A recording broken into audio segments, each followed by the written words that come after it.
அனைவருக்கும் வணக்கம். ஸோ இன்னைக்கு வந்து பார்த்தீங்க அப்படின்னா ஐயனார் துணை சீரியலில் சேரன் என்ன முடிவெடுப்பார் அப்படிங்கிறது தான் முக்கியமான ஒரு கேள்வியாக இருந்துச்சு. இந்த கல்யாணம் நடக்குமா நடக்காதா, ஏதாவது பிரச்சனை ஆகிடுமா? கார்த்திகா வீட்டிலேருந்து வந்துட்டாங்க, கெஞ்சுறாங்க, கதறாங்க, எனக்கு நீங்கள் வேணும், நீங்கள் இல்லாமல் வாழ முடியாதுன்ட்டு.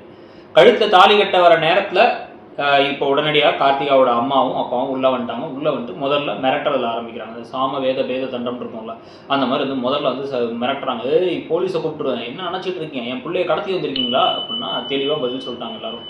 18 வயசுக்கு மேலே இருக்க பொண்ணு ஏற்கனவே போலீஸில் ஒரு பொய் கேஸ் கொடுத்து நீங்கள் தான் அவமானப்பட்டு நின்னீங்க, போலீஸை வர சொல்லுங்கள், பரவாயில்ல, அவங்களே தான் இங்கே வந்திருக்காங்கன்ட்டாங்க.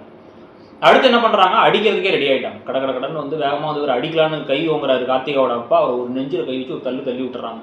கீழே பொதுகடி அப்படின்னு அவர் கீழே விட பல்லவனும் பாண்டியனுமே கோவப்பட்டு இந்த பக்கம் சோழனும் என்ன சொல்லிட்டாருன்னா, எங்கள் அண்ணன் எங்கள் வீட்டில் அடிக்கிறதெல்லாம் வச்சுக்காதீங்கன்ட்டாங்க. கார்த்திகா நான் கூட எவ்வளோ நினச்சேன், ஆனால் எனக்கு அவர் இல்லாமல் இருக்க முடியாது அப்படிங்கிற மாதிரி சொன்னதுக்கப்புறம் தான் பார்த்தீங்க அப்படின்னா இவங்களுக்கு இன்னும் ஒரு மாதிரி இப்போ பயம் வர ஆரம்பிச்சிருச்சு. உடனே இப்போ யோமா இந்த பிள்ளை இந்த வாழ்க்கை உனக்கு வேணாமா, உனக்கு வேணாமா, இவங்க சரிப்பட மாட்டானுங்கம்மா, பின்னாடி யோசிச்சா நீ வருத்தப்படுவோமா அப்படி இப்படின்னு என்னவோ பேசி பார்க்குறாங்க.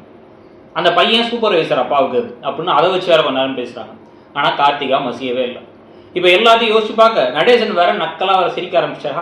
அப்படின்னு சிரிக்க ஆரம்பிச்ச உடனே இப்போ என்ன பண்ணுறது அப்படின்னு ஒரு மாதிரி கன்ஃபியூஷன் ஆகி இந்த சண்டைக்காரன் காலில் விழுறது, சாட்சிக்காரன் காலில் விழுறதை விட சண்டைக்காரன் காலில் விழுறதெல்லாம் வாங்கல்ல, அந்த மாதிரி தம்பி உங்ககிட்ட ஒரு நிமிஷம் பேசணும் அப்படின்னு சேரனை கூப்பிட்டு போகிறாங்க.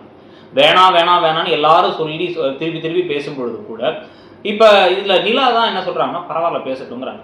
உள்ளார கூப்பிட்டு போயிட்டு காலிலே விடுறாங்க. என் வயசு பார்க்காம காலில் விடுறேன், என் அண்ணனோட புள்ளடி இருந்தாலும் காலில் விடுறேன், அந்த சூப்பர்வைசரை தான் நாங்கள் பார்த்து வச்சிருக்கோம் மாப்பிள்ள, இல்லைன்னா இவருக்கு வேலை கிடைக்காம போயிடும், வேலை இல்லாமல் வாழ்வாதாரமே இல்லாமல் போயிடுங்கிறாங்க ஒரு பக்கம். இன்னொரு பக்கம் எல்லா சொந்தக்காரங்களும் வந்துட்டாங்க அப்படிங்கிறாங்க இன்னொன்று. இதுவும் இல்லாமல் அடுத்து என்ன சொல்கிறாங்க அப்படின்னு பார்த்தீங்கன்னா, இவளுக்காக தான் நான் இவளை விட்டுட்டு அப்ராடில் போய் வேலை பார்த்தேன் அப்படிங்கிறாரு அவங்க அப்பா. இதுக்கப்புறம் நான் இங்கேயே இருந்துருவேங்கிறாரு. இங்கேயே தான் இருக்க போறீங்க, அந்த வேலை இல்லைன்னா உங்களுக்கு ஒன்றும் பிரச்சனை இல்லை, உங்கள் பொண்ணு இந்த பையனை தானே விரும்புகிறாங்க, கட்டி வச்சிடலாம் இல்லை அப்படின்னாலும் இல்லை அப்படின்னு ஏதோ பொய்யெல்லாம் சொல்லி ஏமாத்துறாங்க. சேரன் வேற ஓவர் நல்லவர், நம்ம அடிக்கடி சொல்கிறது தான், நல்லவனாக ரொம்ப நல்லவனாக இருக்காது அப்படின்ட்டு.